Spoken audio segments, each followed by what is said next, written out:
నుంచి ఇక్కడ ఒకటండి. సార్. విజయసాయి రెడ్డి గారు రేపు రండి విచారణ చేస్తాము మిథున్ రెడ్డితో పాటు అని అంటే, పాపం ఆయన ఇద్దరు మొహమొహాన ఎదురెదురు కూర్చోబెడితే ఇబ్బందికర పరిస్థితులు వస్తాయని చెప్పేసి, లేదు లేదు నేను ముందు రోజే వస్తాను, నాకు తెలిసింది నేను చెప్తాను అని చెప్పాడు.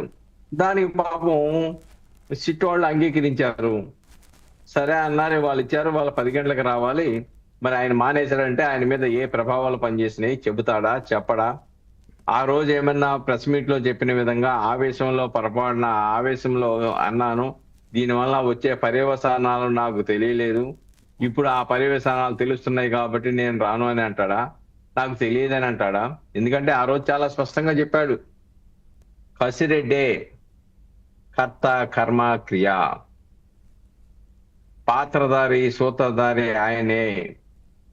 నన్ను విచారణాధికారులు కనుక పిలిస్తే నాకు తెలిసిన అంశాలన్నీ కూడా చెప్పటానికి నేను సిద్ధము అన్నాడు. నువ్వు సిద్ధం అన్నావు కాబట్టి సిట్టోళ్ళు ఇచ్చారు. నీకేం తెలుసు చెప్పు అన్నారు. సాక్ష్యం చెప్పమన్నారు. నీకు తెలిసిన కేసుకు సంబంధించిన ఈ మద్యం కుంభకోణానికి సంబంధించిన సమాచారం తెలపమన్నారు. కానీ ఎందుకు మానేశాడనేది దీని వెనక ఏమన్నా జరిగిందా? ఏమైనా ఆయన్ని భయపెట్టే పరిస్థితులు ఏమైనా ఉత్పన్నమైనయా? లేకపోతే తనకు ఎందుకులే నాకు ఈ గొడవ, అనవసరంగా కొత్త గొడవలు తెచ్చుకోవడం ఎందుకు అనేమైనా ఎన్నికంజి వేస్తున్నాడా? రేపు రాబోయే రోజుల్లో మరొకసారి ఇవ్వండి నోటీస్ అని అన్నాడు. నిజంగా కూడా మీరు అంటున్నట్టుగా సార్, నిజంగా కూడా నాకు తెలుసు అని ఏదో వీడియోలో మీడియా ముందు ఏదో మాట్లాడినందుకే పిలిచుంటారా, లేదంటే ఖచ్చితంగా ఈయనకు ఇన్ఫర్మేషన్ తెలుసుంటుంది అని పిలిచుంటారా? ఎందుకంటే అట్లా కాదు కదా, ఎవరో ఒకరు నాకు ఈ విషయం తెలుసు అనగానే పిలవడానికి కాదు కదా అట్లా. డెఫినెట్ గా విచారణ సంస్థల్లో ఆయన గురించి కూడా ప్రస్తావన వచ్చి ఉండొచ్చు. ప్రస్తావన వచ్చినప్పటికీ వెనక ముందు ఆడుతున్నారు కాబట్టి, ఈ లోపుగా ఈయనే ఓపెన్ గా చెప్పేశాడు కాబట్టి ఇంకా వాళ్ళకి ఫ్రీనెస్ వచ్చేసింది సిటీకి.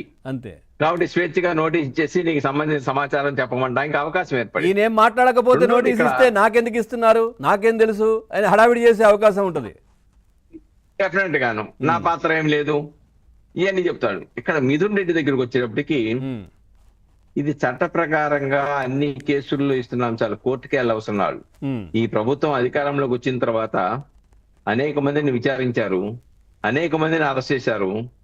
ఆ విచారణ సమయంలోనూ అరెస్టు సమయంలోనూ చట్ట ప్రకారంగా విచారణ సమయంలో న్యాయవాదిని అనుమతించాలి, పర్మనెంట్ గా కాదు, మొదటి నుంచి చివరి వరకు కాదు, అది చట్టంలోనే ఉంది.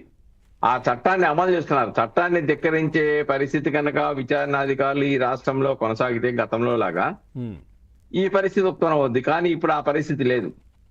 డెఫినెట్ గా చట్టంలోనే ఉంది. ఈ నేర విచారణకు సంబంధించిన అన్ని అంశాలు కూడా రికార్డు చేయాలని చెప్పేసి ఈయన ప్రత్యేకించి కోర్టుకు పరిగెట్టవలసిన అవసరం లేదు.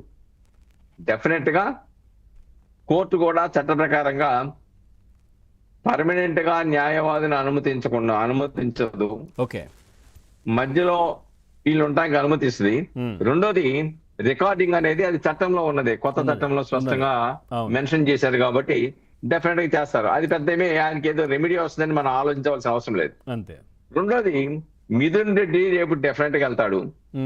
అలానే రాజు కసిరెడ్డిని కూడా 19వ తారీఖు పిలిచారు. ఆయనతో పాటుగా రేపు మిథున్ రెడ్డితో పాటుగా డిస్టిలరీస్ సంబంధించినటువంటి వాళ్ళు ఎవరైతే యజమానులు, ఈ యజమానులు ఎంత ప్రొడక్షన్ ఇచ్చారు, ఎంత అమ్మారు, ఎంత కొన్నారు, దానికి సంబంధించిన సొమ్ము ఎక్కడికి వెళ్ళింది, ఇలాంటి సమాచారం కూడా వాళ్ళ నుంచి కూడా రాబట్టడానికి పరిస్థితులు స్పష్టంగా కనబడతా ఉన్నాయి. ఒక 7 అంచెల వ్యవస్థ సార్, ఈ డబ్బు తరలించడానికి పనిచేసింది, ఇవన్నీ దీంట్లో చేసిందంతా కూడా ఒక 7 అంచెల వ్యవస్థ, ఒక 7 అంచెలు పనిచేశాయంట.